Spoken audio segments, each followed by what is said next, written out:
విదేశాలకు వెళ్లిన జగన్ ఇక ఆంధ్రప్రదేశ్కు తిరిగి రాడు అంటూ ఏపీ సీఎం జగన్మోహన్ రెడ్డిపై మాజీ కేంద్ర మంత్రి చింతా మోహన్ సంచలన వ్యాఖ్యలు చేశారు. తిరుపతిలో ఏర్పాటు చేసిన మీడియా సమావేశంలో మాట్లాడుతూ ఎన్నికల్లో ఓట్ల కోసం డబ్బులు వైసీపీ నేతలు పంచితే ఓట్లు మాత్రం కూటమికి పడ్డాయి అన్నారు. రాష్ట్రాన్ని భ్రష్టు పట్టించిన జగన్మోహన్ రెడ్డి విదేశాల్లో ఎంజాయ్ చేస్తున్నాడని మండిపడ్డారు. గెలుపు కోసం వైసీపీ రాష్ట్రంలో 5,000 కోట్లు ఖర్చు పెట్టారని ఆరోపించారు. వైసీపీ నేతలు ఖర్చు పెట్టిన డబ్బు ఎక్కడి నుంచి వచ్చిందని ప్రశ్నించారు. సార్వత్రిక ఎన్నికలు సజావుగా నిర్వహించడంలో ఎన్నికల కమిషన్ పూర్తిగా విఫలమైందని, నరేంద్ర మోడీ అధికారంలోకి వచ్చే ప్రసక్తే లేదని స్పష్టం చేశారు. ఒక్క వైసీపీ పార్టీనే ఒక్క తిరుపతి జిల్లాలో ఆ చంద్రగిరి తీసేద్దాం, నాకు బయలేదు దాని గురించి. మరి 200 నుంచి 300 కోట్లు పంచింది. ఒక్కొక్క ఓటుకి 4,000 రూపాయలు. పక్కనే రాయి సిరేసేంత దూరంలో, చంద్రగిరి కాదు ఈ పక్క. మరి ఏది పులివెందల్లోనే 1,500 పంచారు వాళ్ళు. 1,500 ఒకరు పంచితే 1,000 రూపాయలు ఇంకొకరు పంచారు, ఇంకొకరు 500 పంచారంట. మరి ఇదేంది ఇక్కడ? ఎక్కడిదా డబ్బు? 4,000 ఏంది ఓటుకి, 5,000 ఏంది? వాళ్ళు కూడా మా ఓట్లకి వాళ్ళు జల్సాగా అయ్యా నాకు 6,000 ఇచ్చారు ఈ పక్క ఆ పక్క అని ఒక పక్క చెప్తే, ఇంకో పక్క మా ఇంట్లోనే 25,000 వచ్చినాయని వాళ్ళు జల్సాగా ఉన్నారు. కానీ ఓట్లు మాత్రం తీసుకున్నారే కానీ వేసింది వేరే వాళ్ళకి. చాలా తెలివిగా ఉండిపోయారు ఈ దఫా ఓటర్లు. అబ్బో ఈ దఫా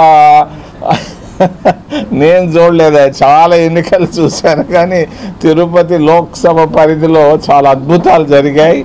మరి ఎందుకు ఎలక్షన్ కమిషన్ నాకైతే అర్థం కావటంలే. తీసేస్తే పోలా, ఇంతకంటే బలహీన ఊరికే లుక్అవుట్ నోటీసులు ఏది ఎన్ని ఉత్తర్తాయి. ఇది అంటే ట్రిక్కులు, డైవర్షన్ ట్రిక్కులు మేము చాలా బాగా ఎఫెక్టివ్గా పనిచేస్తున్నామని మాటకే కానీ ఎక్కడ చేశారు? ప్రతి పోలీస్ స్టేషన్గా డబ్బులు ఇచ్చారంట ఈ పార్టీ వాళ్ళు ఆ పార్టీ వాళ్ళు. మేము పంచుకుంటాం, మీరు నిద్రపోండి. నిద్రపోయారు, వాళ్ళు పంచుకున్నారు. పట్ట పగులే పనిచేశారు డబ్బులు. అట్లా దానికి ఎందుకు ఓట్లు కొనుక్కునేదానికి ఓట్లు ఎందుకు? ఎలక్షన్లు ఎందుకు? ఏంది ఇది? ఏ తరహాలో వెళ్తూ ఉంది దేశం, రాష్ట్రం? భ్రష్టు పట్టి చేశారు ఈ ఎన్నికలు. ఏమేం లేదు ఎన్నికల్లో, ఊరికే డబ్బులు పంచుకోవడం తప్ప మా విధానాలు ఇవి, మేము వస్తే ఇది చేస్తాం, మేము ఈ గ్యారంటీ ఇస్తాం, ఏమీ లేదు. ఇదిగో తీసుకో, మాకు ఓటు. మరి ఓటరు పర్సంటేజ్ కూడా పెరిగింది. ఎందుకు పెరిగింది అని అంటే వీళ్ళు ఇచ్చిన డబ్బులకే మాత్రం కాదు. ఒక ఎలక్షన్ కమిషన్ ఒక మంచి పని చేసింది. 18 ఏళ్ళు నిండిన తర్వాత ఎవరినైనా ఓటర్గా నమోదు, రేపు ఎన్నికైనా కూడా ఈరోజు ఓటర్ నమోదు చేసుకోవచ్చు.